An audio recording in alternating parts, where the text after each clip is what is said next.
Hey everybody, welcome to Break Time with Pastor V. I pray that you had a great weekend. I did.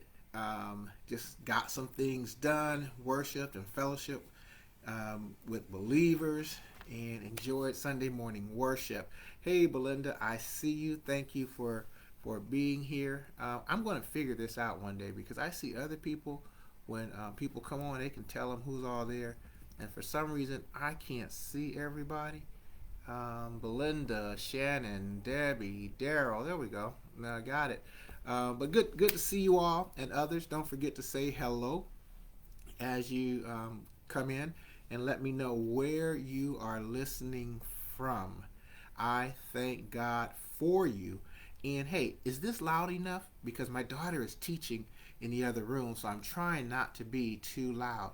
So somebody let me know that you can hear me. Can you hear me? Somebody type I can hear. Let's see if I see it come up somewhere. I can hear, I can hear. Oh well. Um I don't see anything. But I'm going to trust that you can hear me, and I thank God that you can. Hey, I want to speak to you today. I was reading this morning, and I'm going to share with you what I was reading and some of the thoughts that I had about it. Yes, you can hear me now. Thank you. Thank you, Belinda and Shannon. And I came up with this title, Let Me Help You. I was reading in Psalms 31. In fact, our last thing on Friday, we talked about Psalms 31, and where David says, I commend my spirit into your hands. So, Lord, I trust you. I'll do what you want me to do, even though it's difficult right now. And David says this in Psalm 31, later on, verse 21. He says, Blessed be the Lord, for he hath shown me his marvelous kindness in a strong city. Or some translations say, in a besieged city. For I said in my haste, I am cut off from before thine eyes. Nevertheless, thou heardest me, thou heardest the voice of my supplication when I cried unto thee. So let me stop right there. So, first of all, David's recalling a time when he remembers that God has been good to him, that God has shown him his marvelous works. But he says when he was in a besieged city. So here, the setting is David was running from Saul, and he had gone to fight the Philistines, and he was in a city, and he won the battle of the Philistines. But now Saul is coming to get him, and there is no way in or out of this city. David escapes. But during this time that he is running from Saul, David has this feeling. He says, I said in my haste, I'm cut off. I'm cut off before your eyes. In other words, Lord, you don't hear me. Lord, you can't see me. What's going on? So he was in that position, but now he's looking back and he says, but Lord, you're loving. Nevertheless, you did hear my voice and my supplications when I cried unto you. Even though I didn't feel it, even though I was saying you weren't listening, you still heard my voice and you showed me your loving kindness. In verse 23, he says, O love the Lord, O ye saints, for the Lord preserveth the faithful, and the plentiful rewardeth the proud doer. Be of good courage, and he shall strengthen your heart, all ye that hope in the Lord. One translation says, be of good courage and let him strengthen your heart. So it's taking on allowing God to do what he does, allowing God to strengthen your heart, putting yourself in that position. So I thought about it. When was David in this situation? And how did he get out of it? How did he receive this strength?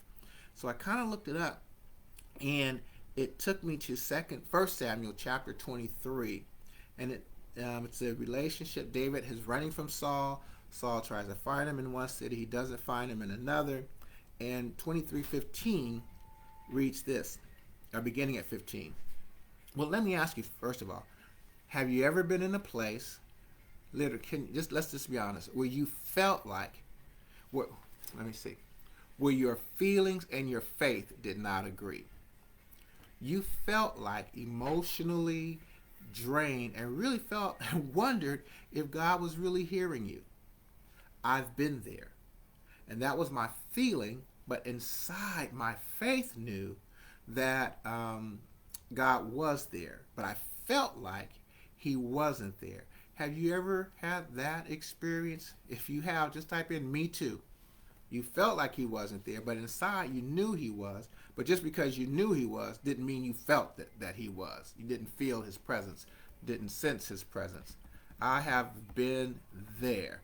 And so that's where David was when he mentions, but Lord, you still showed me your loving kindness. But in 1 Samuel 23, it says that while David was at Horesh in the desert of Zeph, he learned that Saul had come to take his life. And Saul's son Jonathan went to David at Horesh and helped him find strength in the Lord. Verse 17, he says, "Don't be afraid," he said. "My father Saul will not lay hand on you. You will be king over Israel, and I will be second to you. Even my father Saul knows this." The two of them made a covenant before the Lord. Then Jonathan went home, but David remained at Horesh. And I got this thing, let me help you, because I noticed something here. So David was there, feeling dejected, running from Saul, and it first says that Jonathan went to David. Jonathan got news of where David was, and he went to David. And it says that he helped him find strength in God. That's where I get the thing, let me help you.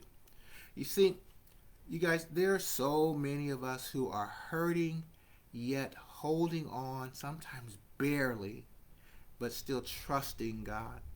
And you know what? Sometimes we need the help of other believers. So I'm wondering if there's anyone that you can ask, let me help you. And it doesn't say that Jonathan solved David's issues. What he did was strengthen him in the Lord. First of all, Jonathan went to David. He didn't wait for David to come to him. David couldn't come to him. As a matter of fact, David was in such despair and in such a position where he couldn't even make his way to Jonathan. Do you know anyone who's struggling and can't make their way to you that you can offer to help, to strengthen them in the Lord? So it says David went to Jonathan. I noticed that. And the second thing I noticed is that Jonathan wasn't David's strength. He wasn't his strength, but that God was David's strength. And what Jonathan does was help him to find his strength in God. How did he do that? By reminding him of God's promises. He says, you're going to be king. David had already been anointed king, and he knew that he was going to be king, but I'm sure he was like, is it worth it? I'm running. This man's trying to kill me. Are you sure, God? So Jonathan reminded David of God's promises. And the other thing, Jonathan had to humble himself to help David. Because guess who should have been the next king? Got it. Jonathan. And by all tradition, well, wasn't so much tradition for them because Saul was their first king, but the hierarchy was known, and that Jonathan should have been the next king, not David. But Jonathan says, David, you're the next king. My father knows it, and I am second to you. He acknowledges and affirms God's promise to David. So, my brothers and my sisters, here's my challenge. Let's act upon helping somebody to be the encouragement of bringing them back, encouraging them in the Lord, of what God's called them to be. Maybe they're discouraged. Maybe they can't find their way. They're just in a position. Didn't criticize him. He just reminded him of what God did. And then they made a covenant with each other. So would you hook up with somebody to join them in encouraging them and reminding them of what God has for them? And I know some of you said, help somebody else. I need that for me. Well, I am sure that Jonathan was in need of some encouragement himself. He's going against his father. He sees his father going after his friend. So he probably wasn't in the best place either, but trust me, as we reach out to others, God will reach out to us and provide. So ask someone, let me help you. God bless you and thank you for spending break time with Pastor V. If this has been an encouragement to you, just go ahead and put in the comment section, I'm encouraged. More so, if it's been an encouragement to you, share it with somebody else.